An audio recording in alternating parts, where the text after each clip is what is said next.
Welcome back. Today we are making this festive poinsettia cake. I'm starting off with 3 8-inch cake layers that are red, green, and white. And this is just my vanilla cake layer recipe. I'm leveling them and then I'm using 3 different ring cutters that are about equally spaced to cut out 3 different rings.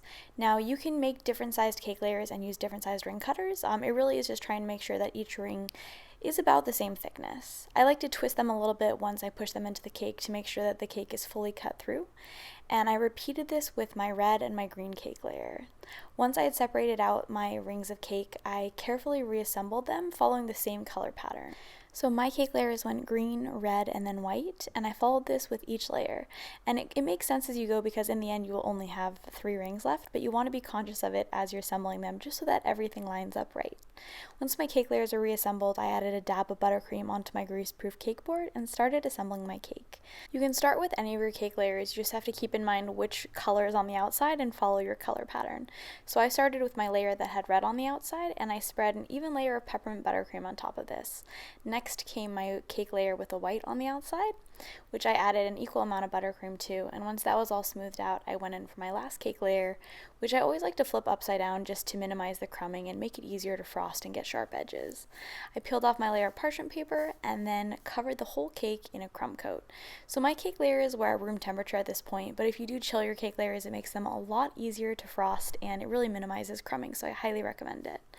Once I had crumb coated my cake and smoothed it with my bench scraper, I popped it into my freezer for about 5 minutes until my frosting was firm to the touch.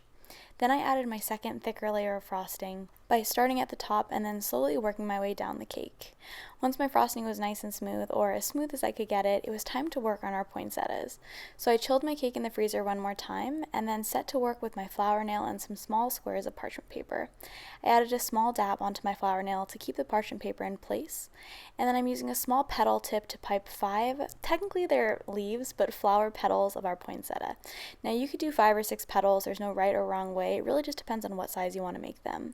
I wanted mine to be smaller, so I did 5, and I added a layer of 5 more petals on top of this to create a fun layered look. I added some small dots of yellow frosting to the center, then chilled these in the freezer until they were firm to the touch, and stuck them onto my chilled cake with a little bit of extra buttercream. I thought it would be easier to pipe the leaves on after I added the poinsettias onto the cake just to make sure the spacing was right, but in hindsight, I think that you could easily pipe those green leaves on when you're making them on the flour nail, and it would make them a lot easier to add onto your cake, so just something to keep in mind for the future. So I added my poinsettias in kind of an alternating pattern, and I ended up using about 30 of them on my cake. So don't worry, you will get lots of practice piping by making a cake design like this. Now I thought the cake looked great the way it was, but I felt like it needed a little something extra, so I added some red dots in between all the poinsettias to look kind of like winter berries. Then there was nothing left to do but cut into our cake. So you can see that really fun checkerboard pattern, which is just as pretty and festive as the outside of the cake. Thank you guys so much for watching this video. I hope you enjoyed it, and hopefully you have a fantastic holiday season.